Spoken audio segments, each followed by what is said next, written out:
दुनिया के लिए शोध का विषय बन चुके कैलाश पर्वत के रहस्य बेशक अभी तक सामने नहीं आ पाए हो, लेकिन जन्माष्टमी और राधा अष्टमी के दिन चौथे पहर में कैलाश पर दिखाई पड़ती दिव्य ज्योति और फिर इसके डल झील में समा जाने के अद्भुत, अलौकिक और अविस्मरणीय क्षण में गूंजते भोलेनाथ के उद्घोष भगवान की मौजूदगी की गवाही अभी तक देते हैं। जी हाँ, आज हम बात कर रहे हैं प्रसिद्ध धार्मिक स्थल और शिवधाम मणिमहेश के बारे में। ये शिवधाम जिला चांबा से करीब 60 किलोमीटर दूर भरमौर उपमंडल में स्थित है। मणिमहेश में कैलाश पर्वत भगवान शिव का वास स्थान माना जाता है। मान्यता है कि कैलाश पर्वत पर भगवान भोलेनाथ शेष मणि के रूप में विराजित है। भगवान शिव लोगों को दर्शन भी मणि के रूप में देते हैं, इसीलिए इस धार्मिक स्थान का नाम मणिमहेश पड़ा। वहीं धौलाधार, पांगी और जास्कर पर्वत श्रृंखलाओं से घिरा ये कैलाश पर्वत मणिमहेश कैलाश के नाम से जाना जाता है। कहा जाता है कि सच्चे मन से भगवान भोलेनाथ की भक्ति के साथ डल झील में पहुंचने वाले श्रद्धालुओं को ही यहाँ मणि के दर्शन होते हैं। वहीं एक किंवदंती के अनुसार भगवान शंकर ने पार्वती के साथ रहने के लिए इस मणिमहेश पर्वत की रचना की थी। भगवान शिव आज भी चौथे पहर में अपने भक्तों को मणि के रूप में दर्शन देते हैं। इस स्वर्णिम लम्हे के इंतजार में कई शिव भक्त पूरी रात नहीं सोते और जैसे ही चौथे पहर में चांद की रोशनी से मणि चमकती है तो पूरी डल झील और आसपास का क्षेत्र भगवान भोलेनाथ के जयकारों और उद्घोष से गूंज उठता है। चमत्कारों और रहस्यों से भरे कैलाश पर्वत में दिखने वाले इस अद्भुत नजारे के आगे डल झील पर मौजूद हर शख्स नतमस्तक हो जाता है। मणिमहेश कैलाश पर्वत उन बिरले पर्वतों में से एक है जो आज भी अजय है। इस पर चढ़ने की तमाम कोशिशें नाकाम हुई, साथ ही कई लोगों ने अपनी जान तक गंवाई है। ऐसा नहीं है कि इस पर्वत पर चढ़ने की किसी ने कोशिश नहीं की।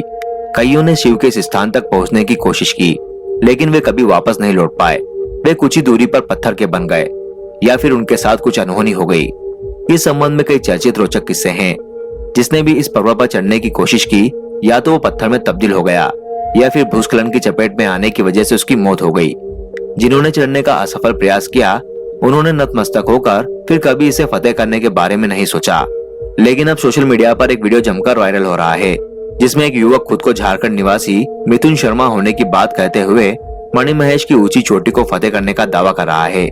वीडियो में वो एक चोटी पर बैठकर भगवान शिव का आसन कहते हुए उस चोटी को आखिरी चोटी करार दे रहा है। वीडियो इस कदर वायरल हो रहा है कि अब उस पर चर्चा भी शुरू हो चुकी है। स्थानीय स्तर पर तो इस युवक के दावे को लोगों ने सिरे से खारिज कर दिया है। दिल्ली में जवाहरलाल यूनिवर्सिटी में सहायक प्रोफेसर और इन दिनों भारत सरकार के डॉक्टर अंबेडकर इंटरनेशनल सेंटर में बतौर भूवैज्ञानिक तैनात संजीव शर्मा ने सैटेलाइट मैप के जरिए उस युवक के दावे पर पूरी पड़ताल की है। उन्होंने कहा है कि युवक का दावा पूरी तरह से झूठा है, क्योंकि चोटी पर चढ़ने के लिए ना ही उसके पास कोई उपकरण है और ना ही ऑक्सीजन और ना ही अन्य चीजें। उनका कहना है कि एक पानी की बोतल के दम पर चढ़ाई करना मुमकिन नहीं है। वीडियो में युवक जिस जगह पर बैठा है वहाँ पर एक झंडा भी लगा हुआ है। सोशल मीडिया पर एक युवक ने लिखा है कि यहाँ पर 1000 लोग कैलाश परिक्रमा करते हैं। इस जगह को दामघोड़ी कहा जाता है, जो कैलाश के चरणों से होकर गुजरती है। वो कमल कुंडी के साथ प्रारंभिक चोटी है। ये मुख्य चोटी नहीं है। जहाँ पर युवक पहुंचा है वहां तक गद्दी समुदाय के बहुत सारे लोग पहुंच चुके हैं, जिसका परिचय ये झंडा भी दे रहा है। काबिल गौर है कि मणिमहेश पर्वत का जिक्र काव्य पुराणों और धार्मिक ग्रंथों में भी मिलता है। यहाँ के स्थानीय लोगों के साथ साथ दूसरे राज्यों के लोगों के लिए भी यह आस्था का केंद्र है। इसे भगवान शिव के प्रतिबिंब के तौर पर भी देखा और पूजा जाता रहा है। जहाँ किसी को जाने की स्थानीय स्तर पर सरकारी और गैर सरकारी तरीके से इजाजत नहीं दी जाती है। किंवदंतियों के मुताबिक कई वर्ष पूर्व एक गडरे ने भेड़ों के साथ मणिमहेश पर्वत पर चढ़ने की कोशिश की थी, लेकिन इससे पहले कि वो पर्वत पर अपनी चढ़ाई पूरी कर पाता, वो पत्थर में तब्दील हो गया।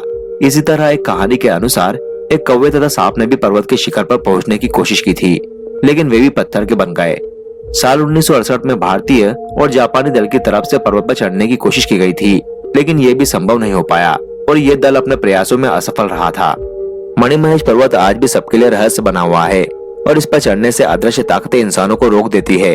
जब भी किसी इंसान या अन्य जीव ने इस पर चढ़ने की कोशिश की तो मौसम अचानक खराब हो गया। ऐसे में चढ़ाई इतनी कठिन हो गई कि चढ़ने वालों को वापस लौटना पड़ा। कई बार भूस्खलन ने चढ़ाई करने वालों को अपने कदम पीछे खींचने पर मजबूर कर दिए। मणिमहेश पर्वत सदा से ही श्रद्धालुओं की आस्था का केंद्र रहा है। कहा तो ये भी जाता है कि इसके ऊपर से आज तक कोई भी हवाई जहाज या हेलीकॉप्टर भी उड़ान नहीं भर पाया है। मणिमहेश पर्वत पर रात्रि के चौथे पहर यानी कि ब्रह्म मुहूर्त में एक मणि चमकती है। इसकी चमक इतनी अधिक होती है कि उसकी रोशनी दूर दूर तक दिखाई पड़ती है। रहस्य की बात तो यह है कि जिस समय मणि चमकती है उससे काफी समय के बाद सूर्योदय होता है। श्रद्धालु चमकती मणि को देखने के लिए रात भर जगते हैं। यही कारण है कि इस पवित्र पर्वत को मणि महेश के नाम से जाना जाता है।